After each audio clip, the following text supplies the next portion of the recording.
अथ सप्तमो अध्याय अर्थोवेद की शाखाएं और पुराणों के लक्षण। सूत जी कहते हैं, शौनकादिक ऋषियों, मैं कह चुका हूँ कि अर्थोवेद के ज्ञाता सुमंतु मुनि थे। उन्होंने अपनी संहिता अपने प्रिय शिष्य कबंध को पढ़ाई। कबंध ने उस संहिता के दो भाग करके पथ्य और वेद दर्श को उसका अध्ययन कराया। वेद दर्श के चार शिष्य हुए शौक्लायनी, ब्रह्मबली, मोदोश और पिप्पलायनी। तो अब पथ्य के शिष्यों के नाम सुनो। शौनक जी, पथ्य के तीन शिष्य थे, कुमुद, शुनक और अर्थोवेता जाजली। अंगिरा गोत्रोत्पन्न शुनक के दो शिष्य थे, बभ्रु और सैंधवायन। उन लोगों ने दो संहिताओं का अध्ययन किया। अर्थोवेद के आचार्यों में इनके अतिरिक्त सैंधवायन आदि के शिष्य सावर्ण्य आदि तथा नक्षत्र कल्प, शांति, कश्यप, आंगिरस आदि कई विद्वान और भी हुए। अब मैं तुम्हें पुराणिकों के संबंध में सुनाता हूँ। शौनक जी, पुराणों के 6 आचार्य प्रसिद्ध हैं: तेरारुणी, कश्यप, सावर्णी, अकृतवर्ण, वैशंपायन और हारित। उन लोगों ने मेरे पिताजी से एक एक पुराण संहिता पढ़ी थी और मेरे पिताजी ने स्वयं भगवान व्यास से उन संहिताओं का अध्ययन किया था। मैंने उन 6 आचार्यों से सभी संहिताओं का अध्ययन किया था। उन 6 संहिताओं के अतिरिक्त और भी 4 मूल संहिताएं थी। उन्हें भी कश्यप, सावर्णी, परशुराम जी के शिष्य अकृतवर्ण और उन सब के साथ मैंने व्यास जी के शिष्य श्री रोमहर्षण जी से, जो मेरे पिता थे, अध्ययन किया था। शौनक जी, महर्षियों ने वेद और शास्त्रों के अनुसार पुराणों के लक्षण बतलाए हैं। अब तुम स्वस्थ होकर सावधानी से उनका वर्णन सुनो। शौनक जी, पुराणों के पारदर्शी विद्वान बतलाते हैं कि पुराणों के 10 लक्षण हैं: विश्वसर्ग, विसर्ग, वृत्ति, रक्षा, मनवंतर, वंश, वंशानुचरित, संस्था, प्रलय, हेतु, उति और अपाश्रय। कोई कोई आचार्य पुराण के 5 लक्षण मानते हैं। दोनों ही बातें ठीक है, क्योंकि महापुराणों में 10 लक्षण होते हैं और छोटे पुराणों में 5। विस्तार करके 10 बतलाते हैं और संक्षेप करके 5। अब इनके लक्षण सुनो। जब मूल प्रकृति में लीन गुण क्षुब्ध होते हैं, तब महतत्व की उत्पत्ति होती है। अब महतत्व से तामस, राजस और वैकारिक, सात्विक 3 प्रकार के अहंकार बनते हैं। त्रिविध अहंकार से ही पंच तन मात्रा, इंद्रिय और विषयों की उत्पत्ति होती है। इसी उत्पत्ति क्रम का नाम सर्ग है।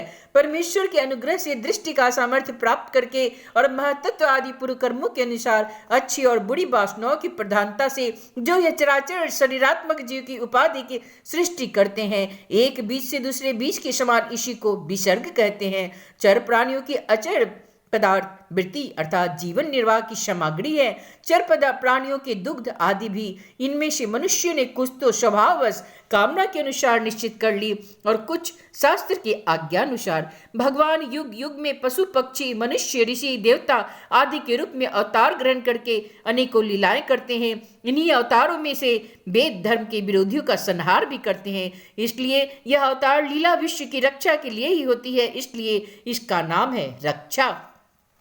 मनु देवता, मनुपुत्र, इंद्र, सप्तऋषि और भगवान के अंशावतार, इन्हीं 6 बातों को विशेषता से युक्त समय को मनवंतर कहते हैं। ब्रह्मा जी से जितने राजाओं की सृष्टि हुई है, उनकी भूत, भविष्य और वर्तमान कालीन संतान परंपरा को वंश कहते हैं। उन राजाओं की तथा उनके वंशधरों के चरित्र का नाम वंशानुचरित है। इस विश्व ब्रह्मांड का स्वभाव से ही प्रलय हो जाता है। उसके 4 भेद है: नैमितिक, प्राकृतिक, नित्य और आत्यंतिक।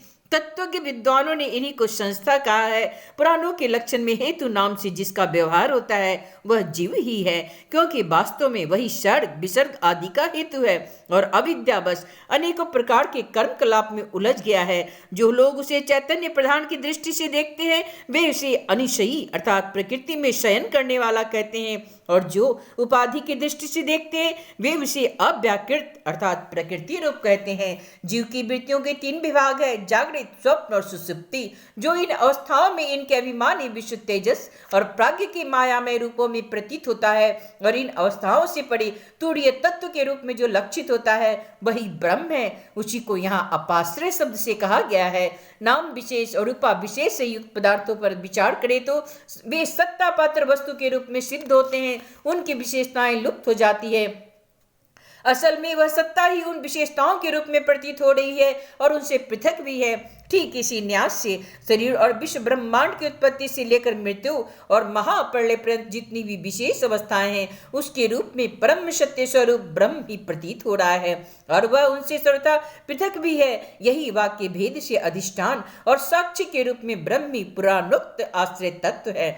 जब चित्त स्वयं आत्मविचार अथवा योगाभ्यास के द्वारा सत्व गुण, रजोगुण, तमोगुण संबंधी व्यवहारिक वृत्तियों और जागृत स्वप्न आदि स्वाभाविक वृत्तियों का त्याग करके उपराम हो जाता है, तब शांति वृत्ति में तत्वमसि आदि महावाक्यों के द्वारा आत्मज्ञान का उदय होता है। उस समय आत्मवेता पुरुष अविद्या जनित कर्म वासना और कर्म प्रवृत्ति से निवृत्त हो जाता है। शौनकादिक ऋषियों, पुरातत्ववेता, ऐतिहासिक विद्वानों ने इन्हीं लक्षणों के द्वारा पुराणों की यह पहचान बतलाई है। ऐसे लक्षणों से युक्त छोटे बड़े 18 पुराण हैं। उनके नाम है ब्रह्म पुराण, पद्म पुराण, विष्णु पुराण, शिव पुराण, लिंग पुराण, गरुड़ पुराण, नारद पुराण, भागवत पुराण, अग्नि पुराण, स्कंद पुराण, भविष्य पुराण, ब्रह्म वैवर्त पुराण, मार्कंडेय पुराण, वामन पुराण, बराह पुराण, मत्स्य पुराण, कुर्म पुराण, ब्रह्मांड पुराण का 18 है। सौनक जी, व्यास जी की शिष्य परंपरा ने जिस प्रकार वेद संहिता और पुराण संहिताओं का अध्ययन, अध्यापन, विभाजन आदि किया, वह मैंने तुम्हें सुना दिया। यह प्रसंग सुनने और पढ़ने वालों के ब्रह्म तेज की अभिवृद्धि करता है।